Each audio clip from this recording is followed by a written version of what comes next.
أعوذ بالله من الشيطان الرجيم بسم الله الرحمن الرحيم قال فما خطبكم أيها المرسلون قالوا إنا أرسلنا إلى قوم مجرمين لنرسل عليهم حجارة من طين مسومة عند ربك للمسرفين فأخرجنا من كان فيها من المؤمنين فما وجدنا فيها غير بيت من المسلمين وتركنا فيها آية للذين يخافون العذاب الأليم صدق الله مولانا العظيم الصلاة والسلام عليك يا سيدي يا رسول الله الصلاة والسلام عليك يا سيدي يا حبيب الله الصلاة والسلام عليك يا سيدي يا شفيع المذنبين وعلى آلك وأصحابك يا سيدي يا رحمة للعالمين.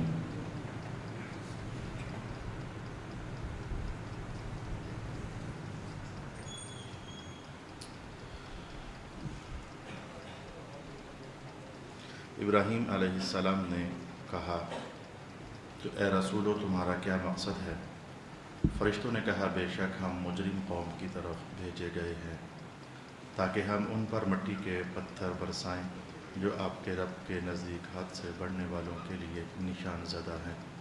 سو ہم نے اس بستی میں سے ان سب کو نکال لیا جو ایمان والے تھے، تو ہم نے اس بستی میں مسلمانوں کے ایک گھر کے سوا اور کوئی مسلمان گھر نہ پایا، اور ہم نے اس بستی میں دردناک عذاب سے ڈرنے والوں کے لیے ایک نشانی باقی رکھی۔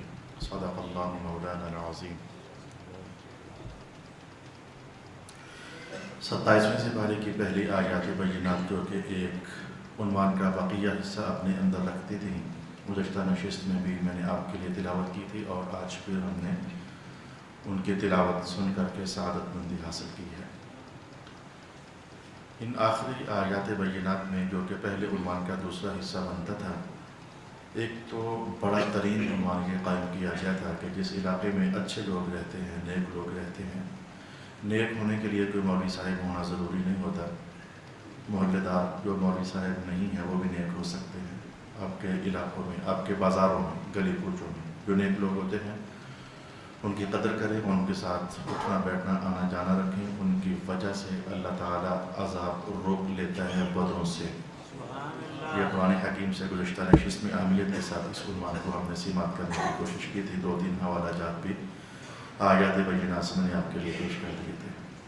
پچھلی نشست میں مشکل سے یہی عنوان نبھا پایا۔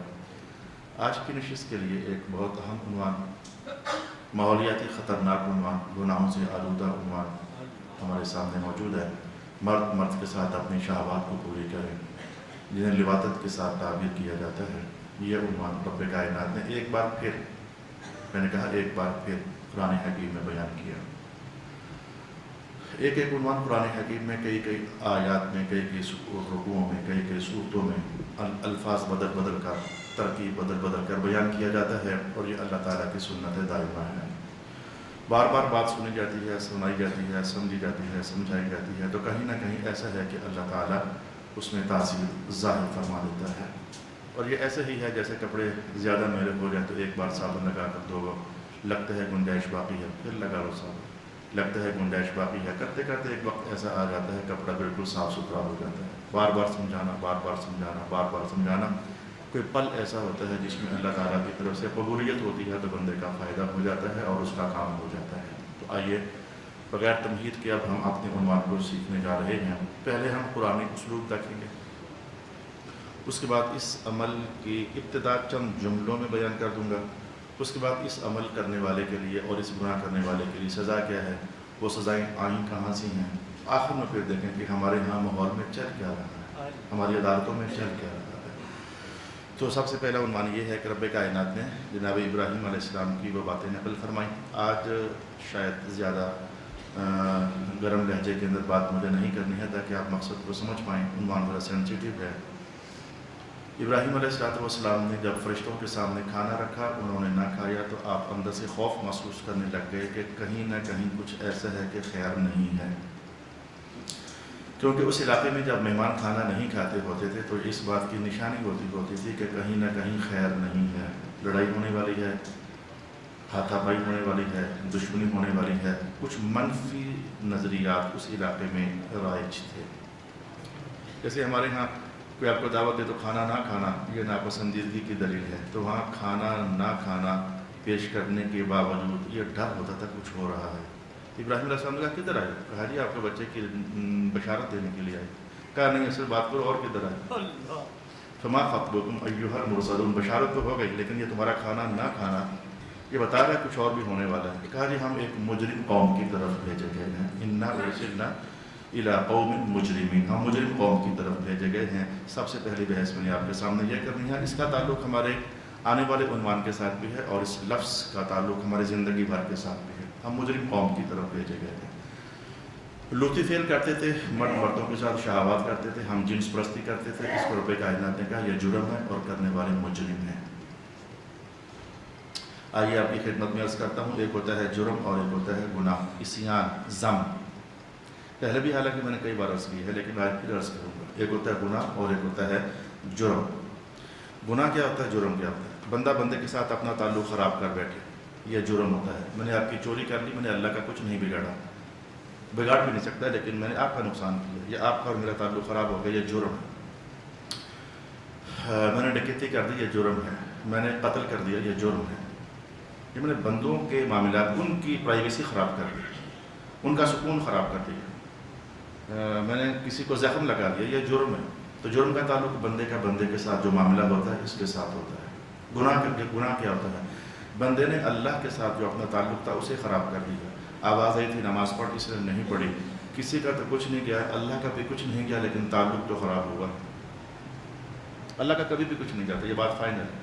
مجبوراً مجھے جملے بولنے پڑتے ہیں اپنے ایمان کو سمجھانے اور بچانے کے لیے۔ تو اللہ کے تعلق کو اپنے ساتھ خراب کر بیٹھنا یہ گناہ ہوتا ہے۔ اور بندے کا بندے کے ساتھ مختلف نوعیتوں میں، بیوی کو اس کی حقوق نہ دینا، اس کے خرچے پانی نہ دینا، پڑوسیوں کو تنگ کرنا، اچھا، یا پھر یہ ہے کہ اپنے بچوں کو صحیح تعلیم اور تربیت نہ دینا، یہ سارے جرم ہیں۔ پھر جرموں کے اندر بھی تفصیل ہو گئی۔ کچھ جرموں کے اندر تو یہ کہہ دیا گیا کہ تمہیں حد ہے، یعنی حد بندی ہے، اتنا مارا جائے گا۔ حد کو اسی لیے حد بندی کہتے ہیں، اتنا تمہیں مارا جائے گا، اس میں حد بندی ہوتی ہے۔ اس لیے بھی حد بندی کہتے ہیں کہ جو حد ہوتی ہے یہ رکاوٹ ہوتی ہے کہ اے تیرا تو اے میرا۔ تو جب بندے کو حد سزا دی جاتی ہے تو بندہ رک جاتا ہے کہ آئندہ یہ کام نہیں کرنا۔ حد روکنے والی ہوتی ہے، حدود اربع، میری زمین رک گئی یہاں، اس کے بعد تیری ہے۔ یہ حد روکنے والی بھی ہوتی ہے۔ تو حد اس لیے کہا جاتا ہے کہ ایک تو بندوں کو آئندہ سے وہ جرم کرنے سے روکتی ہے، اور ایک یہ بھی کہ بندے کو سمجھ آ جاتی ہے کہ میرا حدود اربع کیا ہے، میں نے کہاں رہتے ہوئے کیا کرنا ہے، اس میں لمٹ ہوتی ہے۔ ایک پھر جرم کے نتیجے میں جو سزا ہوتی ہے اسے تعزیر کہا جاتا ہے۔ تو تعزیر کے اندر کوئی حد بندی نہیں ہوتی کہ 100 کوڑے مارنے ہیں کہ 50 مارنے ہیں کہ 40 مارنے ہیں۔ ابھی تک میری گفتگو آگے بڑھی نہیں ہے۔ میں آپ کو یہ سمجھانا چاہ رہا تھا ابھی تک کچھ اگلی گفتگو کے تمہیدی کلمات بھی ہیں۔ عنوان کافی سارا گمبھیر سا ہے، مشکل سا ہے، لیکن اللہ کرے گا ہماری مدد ہوگی، ہم کچھ سمجھ پائیں گے۔ تو رب کائنات نے کہا کہ وہ فرشتے کہنے لگے ہم مجرم قوم کی طرف آئے ہیں۔ تو پیارے بھائی پہلا سبق یاد کر لیجئے، توبہ کرنے سے جرم کبھی معاف نہیں ہوتا، توبہ کرنے سے گناہ معاف ہوتا ہے۔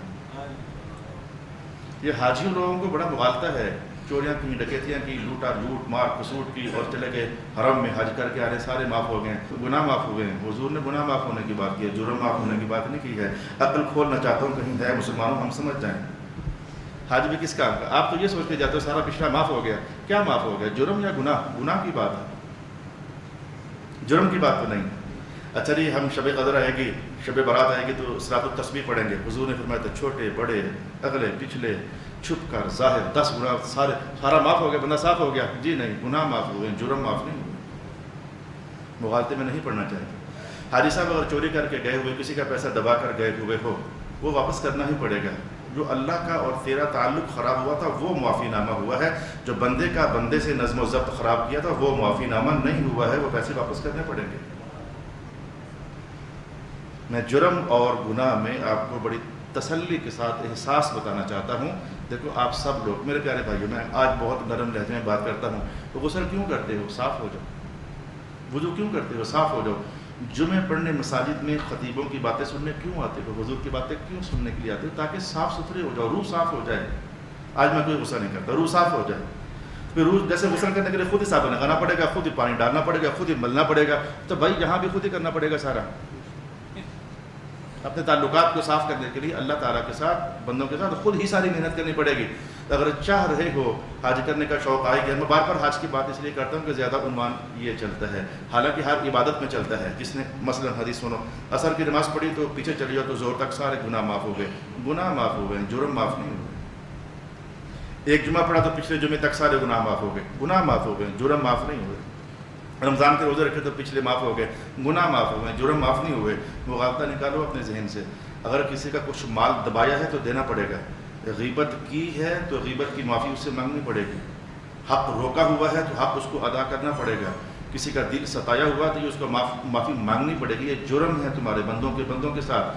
فرق واضح سمجھیں، بار بار سمجھیں، جب بھی میں کسی بندے کو ڈسٹرب کروں گا، اس کو تکلیف دوں گا، یہ میرا جرم ہوگا، اس کا تعلق اسی سے معافی نامہ کرنے پر میرا کلیئر ہوگا۔ اور جب بھی اللہ کا کوئی حکم توڑوں گا تو یہ گناہ ہوگا، اس کے لیے مجھے ادھر معافی مانگنی پڑے گی، اور جرم ثابت کرنے کے لیے مجھے ادھر معافی مانگنی پڑے گی۔ اللہ کرے کہ یہ احساس ہو جائے۔ میں نے بہت وقت لے لیا آپ کا، کافی وقت لے لیا اس مقصد کو سمجھانے کے لیے کہ جرموں کے لیے آپ کو اپنے ان لوگوں سے تعلق بنانا پڑے گا جن کے ساتھ آپ نے جرم کیے ہوئے ہیں، تب واپس کرنا پڑے گا۔ لا الہ الا اللہ محمد رسول اللہ۔ میں آپ کو حیرت ناک بات بتا دوں، کوئی چور اس آخر ہاتھ کاٹنے لگے، فیصلہ ہو گیا، گواہی ساری پوری ہوگی، شہادت کا نظام پورا ہو گیا، تو کہ توبہ توبہ توبہ، مولا معاف کر دے۔ اب وہ نکلا کہتے ہیں اللہ نے معاف کر دیا ہے لیکن گناہ معاف کیا، ہاتھ تو پھر بھی کٹیں گے، یہ جرم کی سزا ہے۔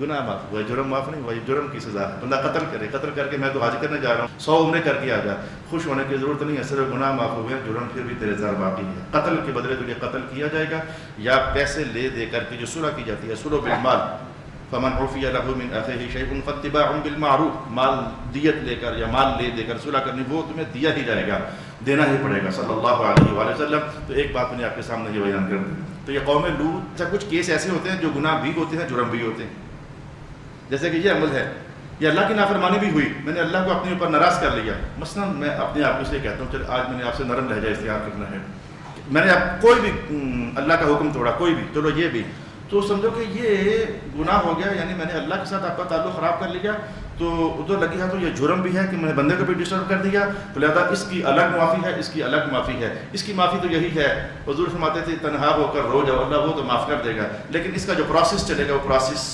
اگر تم اس پروسیس کے ماتحت پورے اتر آئے تو کرنا پڑے گا۔ وہ پروسیس کیا ہے آج آپ کو یہی بتانا ہے۔ لواطت جو واقعہ ہے اس کا قرآن حکیم نے جو بیان کیا، آج ہم نے یہ بات سمجھنے کی کوشش کرنی ہے۔ میں آپ کو عرض کرتا ہوں کہ امام اعظم ابو حنیفہ کیا فرماتے ہیں، کہاں سے فرماتے ہیں، امام شافعی کیا فرماتے ہیں، کہاں سے فرماتے ہیں، امام احمد بن حنبل کیا فرماتے ہیں اور کہاں سے فرماتے ہیں، اور امام مالک کیا فرماتے ہیں اور کہاں سے فرماتے ہیں صلی اللہ علیہ وآلہ وسلم۔ اس عمل کرنے والے کے لیے سزا کیا ہے؟ امام اعظم ابو حنیفہ فرماتے ہیں کہ اس کی سزا حد نہیں ہے، اس کی سزا تعزیر ہے۔ ائمہ ثلاثہ فرماتے ہیں کہ اس کی سزا حد ہے۔ آج میں نے بڑا سمیٹ کر کہنے کی کوشش کر رہا ہوں۔ امام شافعی، امام مالک، امام احمد بن حنبل فرماتے ہیں کہ اس کی سزا حد ہے، اور حد کیا ہے؟ وہی جو کہ زنا والی ہے۔ اگر کبارہ تھا ایسا کرنے والا تو اس کو 100 کوڑے مارو، اور اگر شادی شدہ تھا تو اس کو رجم کرو۔ یہ ائمہ ثلاثہ فرماتے ہیں۔ سمجھ آئی ہے؟ یہ چھوٹا کیس تو نہیں ہے، کسی کے بچے کو خراب کر دینا یہ چھوٹا کیس تو نہیں ہے، اس کو 100 کوڑے مارے جائیں گے اگر یہ بندہ شادی شدہ نہیں ہے، اور شادی شدہ ہے پھر رجم بھی کیا جائے گا۔ اور امام شافعی تو اس بات کے بھی قائل ہیں کہ ایک بار زنا کے کیس میں رسول پاک علیہ السلام نے زانی کو در بدر کرنے کا حکم بھی دیا تھا۔ در بدر یعنی جلا وطن، اس کو اپنے علاقے سے نکال دو، اور یہ بہت بڑی سزا ہے۔ آپ سمجھتے ہوگا کیا ہوگا، میں جا کے دادا صاحب رہ لوں گا، یہ نہیں، ایسے نہیں ہوتا۔ یہ اپنے علاقے سے نکال دینا، دوبارہ یہاں نظر نہ آنا، یہ بہت بڑی سزا ہے۔ 2 دن کے لیے کسی کے ہاں مہمان بن کر جاتی ہو، 3 دن کے لیے، حالانکہ وہ پوری کوشش کرتا تمہیں خوش رکھنے کی، لیکن تمہارا وہاں جا کر دل ہی نہیں لگتا۔ جو سکھ چھجودے چبارے، نہ بلف نہ بخارے، اپنے گھر کی تو کہانی ہی اور ہوتی ہے۔ تو اپنے علاقے سے نکال دینا، دوبارہ یہاں کاروبار کرتے نظر نہ آنا، چلتا پھرتا نظر نہ آنا، گھر میں آتا جاتا غائب ہو جا، یہ بہت بڑی سزا ہے۔ تو پھر آخرکار اس سزا کا کیا بنا؟ میں اس وقت حدود کی بحث مکمل نہیں کرنے جاؤں گا، مگر آخرکار اس سزا کے لیے روک تھام کے معاملات بھی صحابہ نے کیے تھے، کیونکہ اختیار تھا صحابہ کو، اس لیے انہوں نے کیے تھے۔ لیکن فی الحال میں نے کیا کہا کہ قوم لوط والا عمل کرنے والے کے لیے سزا یہ ہے کہ اگر شادی شدہ نہیں ہے تو اس کو 100 کوڑے مارے جائیں گے، اور اگر شادی شدہ ہے تو پھر اس کو رجم کر دیا جائے گا، پتھر مار مار کر اس کو مار دیا جائے گا۔ یہ ائمہ ثلاثہ نے کہا، اور ان کے نزدیک یہی اس کی سزا ہے، اور بس۔ ہم حنفی ہیں، امام اعظم ابو حنیفہ رحمۃ اللہ تعالی علیہ کو ماننے والے۔ حنفی ہونا کیا ہے اس کو سمجھنے کے لیے ٹائم ضرور چاہیے ہوتا ہے، لیکن سمجھ آ جائے تو بندہ وہ بولنے پر مجبور ہو جاتا ہے جو امام شافعی خود بولا کرتے تھے۔ امام شافعی فرمایا کرتے تھے الفقہاء کلہم عیال ابی حنیفہ، ہم جتنے بھی فقیہ ہیں نا، جتنے بھی علماء ہیں، امام اعظم ابو حنیفہ کے بال بچے لگتے ہیں۔ امام شافعی کیا قول ہے؟ ہم ان کے بچے لگتے ہیں۔ ٹھیک ہے کہ اللہ پاک نے ہمیں جو صلاحیت دی ہم اس کو آزماتے رہتے ہیں، کرتے رہتے ہیں، لیکن اگر پوچھو کہ امام اعظم کے ساتھ، نہ بھائی وہ ہم سب کے بڑے ہیں، ہم ان کے بچے لگتے ہیں۔ تو حنفیت سمجھنا بہت مشکل ہے، بہت مشکل ہے۔ اس لیے کئی لوگ حنفیت کے ساتھ دشمنی کرتے ہیں۔ وہ کہتے ہیں پلے سے بات کرتے ہیں، عقل سے بات کرتے ہیں، حدیث کی مخالفت کرتے ہیں، قرآن کی مخالفت کرتے ہیں، حالانکہ ایسا نہیں ہے۔ یہ بات ایک نشست میں نہ سمجھی جا سکتی ہے، نہ سمجھائی جا سکتی ہے، لیکن آج جو عنوان چل رہا ہے ذرا اس میں دیکھتے ہیں کہ حنفی کیا کہتے ہیں۔ انہوں نے کہا حد ہے، متعین ہو گیا، یہ سزا دینی ہے۔ امام اعظم ابو حنیفہ فرماتے ہیں یہ سزا نہیں دینی ہے، متعین نہیں ہے، تعزیر ہے، تعزیر۔ اور تعزیر یہ ہوتا ہے قاضی کی جو مرضی ہے، اپنی مرضی سے جو تعزیر دینا ہے دے لے۔ اب پھر تعزیر میں کیا کیا جائے گا؟ ایک تو امام اعظم یہ فرماتے ہیں کہ کسی بلند جگہ پر لے جاؤ، بلند منزل پر، پہاڑ پر دھکا دے کے گرا دو اور اوپر سے پتھر مارنا شروع کر دو۔ ایسا کام کرنے والے کے لیے یہ سزا ہے۔ اب سوچ میں تو آتا ہے یہ آئی کہاں سے ہے؟ امام اعظم فرماتے ہیں قرآن حکیم سے آئی ہے۔ جس قوم کے ساتھ سب سے پہلے یہ سزا اتری تھی ان کے لیے رب کائنات نے کیا کیا تھا؟ جعلنا عالیہا سافلہا وامطرنا علیہا حجارۃ من سجیل منضود، 12 سے 12 سورہ ہود آیت نمبر 84۔ رب کائنات نے کہا کہ ہم نے ان کی بستی کو زمین سے اکھڑوا کر جناب جبرائیل علیہ السلام کے ہاں، ہر قوم کو سزا دینے کی ڈیوٹی جناب جبرائیل کی تھی۔ یہ بات فائنل کر لیں آپ، وہی بھی لانے کی ڈیوٹی انہی کی تھی اور سزا دینے کی ڈیوٹی بھی انہی کی تھی۔ اس لیے جب حضور رحمۃ اللہ مدینہ تشریف لائے تو تبلیغیں فرمائیں، آیات سنائیں۔ یہودیوں نے کہا کون سا فرشتہ آتا ہے؟ کہا جبرائیل۔ کہا نہیں وہ ہمارا دشمن ہے۔ پہلا سپارہ عدو لجبریل، یہ ہمارا دشمن ہے، یہ اس نے ہمارے آباء و اجداد کو ایسے کیا، سزائیں دی نا۔ تو ان رب کائنات نے کہا جو جبریل کا دشمن ہے وہ میرا بھی دشمن، کیونکہ جبریل ہمارا مکرم بندہ ہے، بل عباد المکرمون، میرا مکرم بندہ ہے، جو اس کا دشمن ہے ہمارا بھی دشمن ہے۔ سمجھ آئی ہے؟ اللہ کے نیک بندوں کا دشمن اللہ کا دشمن ہوتا ہے۔ تبھی تو حضور فرماتے ہیں جو علی کا دشمن وہ میرا دشمن، جو زہرا کا دشمن وہ میرا دشمن، جو حسن کا دشمن وہ میرا دشمن، جو حسین کا دشمن وہ میرا دشمن، اور جو میرا دشمن وہ اللہ کا دشمن۔ یہ اللہ کے نیک بندوں کے ساتھ دشمنیاں نبھانا بڑا مشکل کام ہے۔ غلط جگہ ہاتھ ڈال بیٹھتے ہیں کچھ لوگ بے وقوفی میں، وہ ان کو سادہ سا سمجھتے ہیں، ٹوٹے کپڑوں والا، بکھرے بالوں والا سمجھتے ہیں۔ حضور فرماتے ہیں ہاں یہ ایسے ہی ہوتے ہیں، ٹوٹے جوتوں والے، پھٹے اماموں والے، لیکن ان کو دیکھ کر تم شاید دروازہ بھی نہ کھولو، اور چھوڑو کون آیا ہے۔ ان کا حال اللہ کے ہاں یہ ہوتا ہے، کہیں کہہ ڈالے نا مولا میں نے کہہ دیا ہے ایسا ہو جائے، کرم کرنا۔ رب کائنات کہتا ہے کہ ہم تمہارا قول نہیں ٹوٹنے دیں گے، جو کہو گے کر دیں گے۔ پھر ایک بار جاتے ہیں تو میں نے آپ کو کہہ دیا، نرم لہجے ہی میں کہہ دیا، اگر تمہیں کوئی اپنے علاقے میں، اپنے محلے میں، اپنے بازار میں کوئی اچھا بدنہ شریف مل جائے تو اس کے ٹوٹے کپڑے نہ دیکھا کرو، سمجھو کہ اس کے ٹوٹے کپڑوں کے پیچھے کوئی بہت بڑا تعلق ہے اللہ رب العالمین، ہونا شریف چاہیے صلی اللہ علیہ وآلہ وسلم۔ تو رب کائنات نے کہا کہ ہم نے ان کو اٹھا کر کے تو نیچے پھینکوا دیا، وَأَمْطَرْنَا عَلَيْهَا حِجَارَةً مِّن سِجِّيلٍ مَنضُودٍ، پھر اوپر سے ہم نے فرشتوں سے کہا پتھر مارو ان کو۔ تو لہذا بلند جگہ سے نیچے گرانا یہ تو قوم لوط کے لیے منسوس ہے، قرآن پاک میں آیا ہوا ہے، لہذا یہی چلے گا، یہ سزا ہوئی، یہی چلے گا۔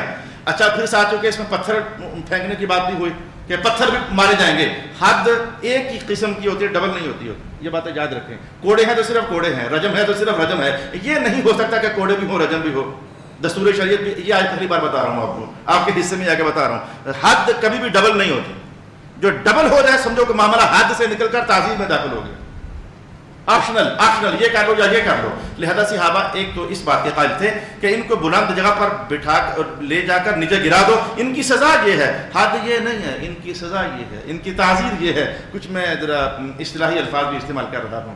دوسرا قول صرف ان کو پتھر مار دو، وَأَمْطَرْنَا عَلَيْهَا حِجَارَةً، پتھر مارے ہم نے، تو پتھر بھی گرانا بھی دونوں باتیں آ گئی، سمجھ آ گئی یہ حد نہیں ہے، حد کبھی ڈبل نہیں ہوتی، اس میں سنگل جو کرنا ہے سنگل وہی کرنا ہے اور بس، اور کچھ نہیں۔ تو لہذا ایک تو دو باتیں قرآن پاک میں آ گئی۔ اچھا تیسرا قول یہ کیا گیا امام اعظم ابو حنیفہ کے نزدیک، آپ فرماتے ہیں کہ اس بندے کو یہ کر دیا جائے کہ اس بندے کو یہ کر دیا جائے کہ کسی دیوار کے نیچے بٹھا کر تو پیچھے سے دیوار کو دھکا دے دیا جائے تو اس کے اوپر جو گر گیا، جو ہو گیا سو ہو گیا، وہی اس کی سزا ہے۔ اور یہ بات قرآن حکیم سے غور کر لو تو سمجھ آتی ہے۔ دیوار میں اینٹیں پتھر ہی تو ہوتے ہیں، تو اینٹیں پتھر گرانا قرآن پاک کی بیان ہے۔ لگا کہ امام اعظم نے یہ بات کہاں سے نکال لی، لیکن فوراً ساتھ یہ بھی تو لگ گیا نا کہ پتھر برسانا، اینٹیں پتھر فیملی ایک ہی ہے۔ حجارۃ من سجیل منضود، نوکیلے پتھر، اللہ اکبر، منضود، نوکیلے پتھر، تاکہ لگے تو پتہ لگے کچھ ہوا ہے۔ لگا تو یہ ساتھ اس طرف سوچتے چلے جانا، یہ عمل کر کے چند منٹوں میں اپنے آپ کو اندر سے آپ نے شیطان کو خوش کر لیا، لیکن جانتی ہو سزا اس کی کیا ہے؟ اگر عدالتیں ہماری آج بھی وہی نظم و ضبط دیں جو اللہ نے دیا ہوا ہے، اس سے بڑھ کر میں عزت مندانہ جملہ کیا بول سکتا ہوں؟ جو پاکستان کے آئین نے دیا ہوا ہے وہ اتنا قابل عزت نہیں ہے، جو اللہ نے دیا وہ ہمیشہ قابل عزت ہے۔ ہمارے بھائی ہیں ہمارے، یہ کہتے ہیں ہم کیا کریں، قانون کیا تو مجبور ہیں۔ حیرت ہے، قانون وہی کیوں قبول کیا گیا جو انگریز دے کر گئے، یا وہی کیوں قبول کیا گیا جو آپ نے بنایا، وہ کیوں نہیں جو اللہ نے دیا؟ حیرت ہے اس بات پر، نرم لہجے میں کہہ رہا ہوں، حیرت ہے اس بات پر۔ بندے کا دیا ہوا قانون بڑا قابل عزت ہے، قابل قبول ہے، اور اللہ کا، رسول اللہ کا قرآن بولے وہ کوئی قابل عزت نہیں ہے۔ اللہ اکبر، اللہ اکبر، لا الہ الا اللہ، واللہ اکبر وللہ الحمد۔ اس لیے جیسے محراب کا کئی شعبوں سے کلیش رہتا ہے، دور حاضر میں جب سے ہوش سنبھالی عدالتوں کے ساتھ بھی نظریاتی کلیش ہے، ہاتھا پائی نہیں کرتے ہم، علم کا کلیش ہے، آپ جو کہہ رہے ہو وہ نہیں، شریعت اور ہے۔ تو یہ کہتے ہیں کہ ہم مجبور ہیں اس قانون کے ہاتھوں، اس قانون کے ہاتھوں ہم مجبور ہیں۔ اچھا تو واپس آئیے، امام اعظم کا دوسری سزا یہ ہے کہ دیوار گرا دو، تیسری سزا کیا ہے؟ آگ لگا کر جلا دو۔ سمجھ آئیے، یہ چھوٹا کیس نہیں ہے، چھوٹا کیس نہیں ہے، آگ لگا کر جلا دو۔ قرآن پاک میں تو نہیں ہے، بالکل نہیں ہے۔ اب کیا کیا جائے؟ جناب حضرت خالد بن ولید رضی اللہ تعالی عنہ کے علاقے میں جہاں ان کو گورنر بنا کر بھیجا گیا تھا، ایک بندہ مسلسل یہ کام کیے ہی جا رہا تھا۔ آپ نے شکایت بھجوائی جناب ابو بکر صدیق کو، کیا کرنا چاہیے اس کا؟ اکابر صحابہ موجود تھے جن میں جناب علی بھی تھے، بڑے بڑے صاحب، جناب عمر بھی موجود تھے۔ مشاورت بھی کیا کرنا چاہیے، بندہ عادی ہو گیا۔ تو جناب ابو بکر خود ہی کہنے لگے میرے خیال میں اس کو آگ لگا کر ساڑ نہ دیا جائے۔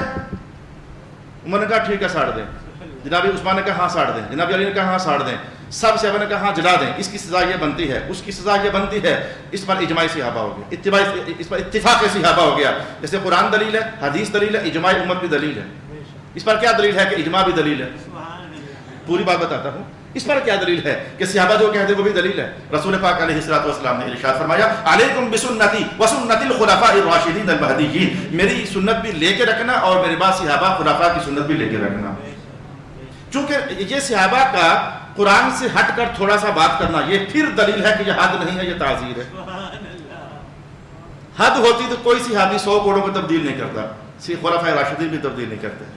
زانی کے لیے رجم ہے تو رجم تبدیل نہیں ہوتا، قاتل کے لیے قصاص ہے تو قصاص تبدیل نہیں ہوتا، حد تبدیل نہیں ہوتی، اس میں آپشن نہیں ہوتا ہے۔ تو صحابہ کا یہ قول کر دینا اور اتفاق رائے سے کر دینا کہ اس کو آگ لگا کر جلا دیا جائے تو اس بات کی دلیل ہے کہ پھر تعزیر ہے۔ لہذا تیسرا قول یہ کیا گیا کہ اس کو جلا دیا جائے، دلیل کہاں سے آئی؟ اجماع صحابہ سے آئی۔ تو سمجھ آئیے یہ فیل کر لینا چند منٹوں کی گناہ کی لذت اندوزی تو ہے، لیکن اس کے بعد اگر عدالت پھر وہی جملہ بولنا پڑتا ہے، ہماری عدالت اس قانون کو جاری کرے جو قرآن پاک کا ہے، جو سنت رسول کا ہے، جو اجماع صحابہ کا ہے، تو یا پھر قاضی اپنی ثوابدید پر یا اس کو کیا کرے گا، پہاڑی سے نیچے گرائے گا، یا دیوار گرائے گا، یا پتھر مارے گا، یا صرف رجم کر دے گا، حتیٰ کہ اگر کوئی بہت عادی ہو جائے اسے قتل بھی کیا جا سکتا ہے۔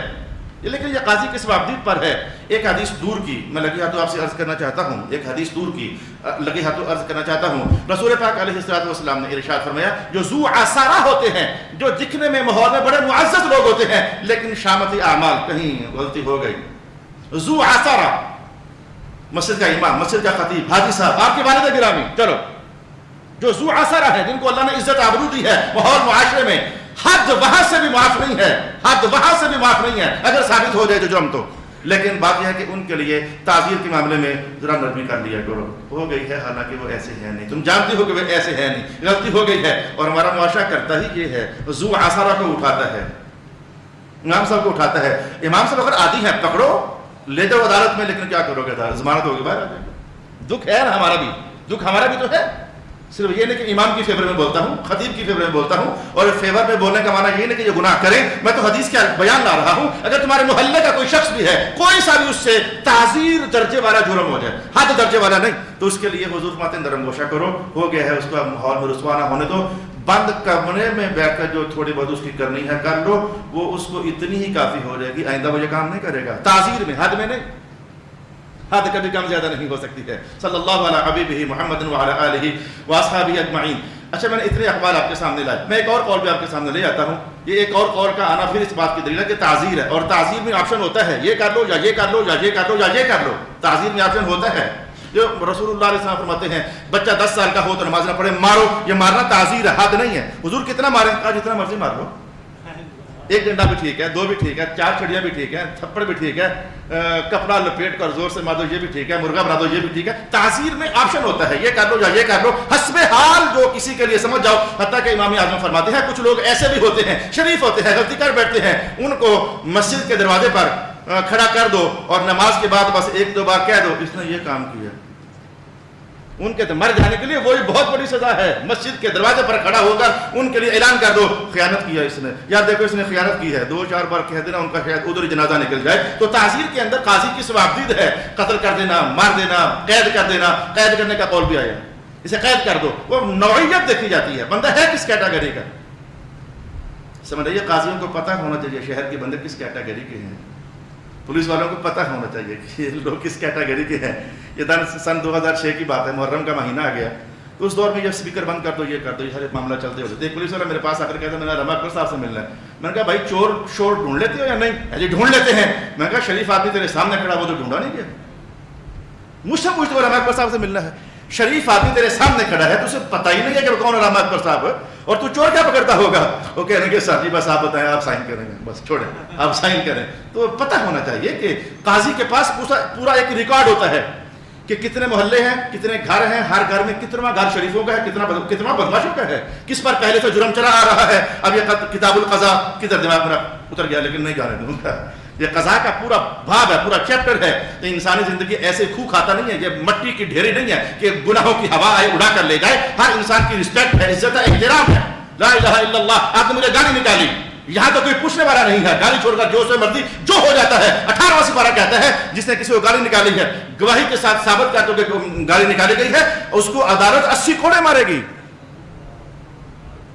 گالی نکالنا بھی آسان کام تو نہیں ہے، لیکن ہم جس معاشرے کے اندر رہ رہے ہیں ہم اس لیے جی رہے ہیں کہ ہماری زندگی باقی ہے، اس لیے نہیں جی رہے کہ بڑا مزہ آ رہا ہے جینے کا، اس لیے نہیں جی رہے بڑی ہمارے حقوق کی حفاظت کی جا رہی ہے، اس لیے نہیں جی رہے، صرف اس لیے جی رہے کہ ابھی مرنا نہیں ہے۔ کوئی زندگی کا مزہ نہیں رہا ہماری دنیا کے اندر اس وقت، ہر شریف آدمی پریشان ہے، کوئی نہ کوئی اس پر ظلم کر رہا ہے، زیادتی کر رہا ہے۔ استغفر اللہ واتوب الیہ، یہ جملہ ہے کوئی، یہ جملہ ہے کوئی، پھر تلخی آ جاتی ہے نرم لہجے میں، یہ جملہ ہے تو نے چونکہ قتل نہیں کیا اس لیے 50 لاکھ لکھا چھوڑ رہا ہوں، کیا ہوتا تو پھر پوچھنا تیرے ساتھ کیا ہوتا ہے، تھانے سے آوازیں آ رہی ہے، جملہ ہے، پکڑو مجھے اندر کر دو، حضرت صاحب نے کیوں آواز اٹھا دی ہے، آپ کے پاس اور ہے کیا؟ یہی میں کہہ رہا ہوں وہی آپ کرو کہ ظلم ہی آپ کے پاس اور ہے کیا آپ کے پاس؟ یہ جملہ ہے کہ چونکہ قتل نہیں کیا اس لیے 50 لے کر چھوڑ دو۔ استغفر اللہ واتوب الیہ، استغفر اللہ واتوب الیہ۔ آپ کو یہ تو سمجھ آ گئی اس کی سزا کیا ہے؟ وہ بچ گیا میں ضمانتیں دے کر، یوم یقوم الحساب، ہر نماز کے آخر میں پڑھتے ہو، یہ کیا ہے؟ یہ جھوٹ ہے؟ یوم یقوم الحساب، یہ کیا ہے؟ کتنا نرم لہجہ میں آج، میں نے وہ ایسا جو اپنا جاننے والا تھا، وہ جج کو میں نے کہا تھا کہ یار سر جی کیا کرتے ہو، اس نے کہا ٹھیک ہے ضمانت ہو گئی، جج تیرا ہو گیا، ایسا جو تیرا ہو گیا، اللہ تیرا ہے لیکن میرا بھی ہے، ظالم تیرا ہے مظلوم کا بھی ہے، سب کا ہے۔ اسے اعلان کروایا، ہر نماز میں اعلان رکھوایا، یوم یقوم الحساب۔ دھیان رکھنا جب اسلام پھیرو گے سلامتی سے پہلے یاد رکھنا اللہ تو حساب تو لے گا، ان اللہ عزیز ذو انتقام۔ اور یہ چیز ایسی ہے یا اللہ، کبھی نہیں سنا کہ زانی کو سزا ہوئی، کبھی نہیں سنا کہ چور کے ہاتھ کاٹے گئے، زندگی میری اب 49 سال تو ہو گئے، کبھی نہیں سنا، چوریاں ہوئی نہیں ہیں، زنا ہوئے نہیں ہیں، ڈکیتیاں ہوئی نہیں ہیں، وہ جی گواہی پوری نہیں ہوتی۔ حضرت پیارے محترم قاضی صاحب، جج صاحب تھانے کی بات نہیں کرتے، ان کا فیصلہ کرنا ان کا اختیار نہیں، اختیار عدالتوں میں چلتا ہے، فیصلے کیا کرنے ہیں، سزا کیا نافذ ہونی ہے۔ حضرت صاحب سزا دینے کے 2 طریقے ہیں، یا گواہی یا اقرار۔ آپ کس قانون کی بات کرتے ہیں؟ میں قرآن کے قانون کی بات کرتا ہوں، حدیث کے قانون کی بات کرتا ہوں۔ جناب ماعز کو جو سزا دی گئی تھی گواہی نہیں تھی، اقرار تھا۔ تو میڈیا دکھا رہا ہوتا ہے، مجرم کہہ رہا ہوتا ہے ہاں جی مجھ سے غلطی ہو گئی، چلو گواہی نہیں ہے، اقرار تو ہے نا۔ 50 سالہ زندگی میری میں کبھی کہیں کوئی اقرار بھی نہیں پایا گیا زنا کا یا چوری کا یا ڈکیتی کا یا قتل کا، اقرار بھی نہیں پایا گیا۔ یہ دکھ کس کو جا کر سنا؟ عدالتوں میں کون ہمارا بیٹا جو ہمارا یہ دکھ سنے؟ رب کائنات ہے کہ اگر کہیں تم جو اللہ نے نظام دیا، اگر کہیں تم جس جرم میں ایک بار سزا جاری کر دو، دیکھنا وہ جرم رک جائے گا۔ قرآن حکیم کہتا ہے وَلَكُمْ فِي الْقِصَاصِ حَيَاةٌ يَا أُولِي الْأَلْبَابِ، عقل والو اگر تمہارا کوئی بندہ قتل کر دیا جائے بدلے میں اس کو قتل کرواؤ، باقیوں کی زندگی بچ جائے گی۔ یہ قرآن پاک کا بیان ہے۔ وَلَكُمْ فِي الْقِصَاصِ حَيَاةٌ، اقرار پائے گئے۔ یہ وہ کیمرے کے ذریعے ہم نے دیکھا جو بھی ہوا، کیمرہ شرعی اصول نہیں ہے۔ دیکھو ہم خود کہتے ہیں جو شرعی اصول نہیں ہے، شرعی اصول نہیں ہے۔ لاکھ کیمرے لگا کر آپ دیکھو، چوری ہوئی، یہ ہوا، وہ ہوا، کوئی جرم ہوا، اس بنیاد پر سزا نہیں ہے۔ پھر کیا کریں؟ دیکھا ہے، ہاں جی، اس کو دکھاؤ اور اقرار کرواؤ، اس کو دائرے میں لے کر۔ ہاں یہ تو ہی ہے۔ اب کوئی خود کو دے کر کیسے انکار کرے؟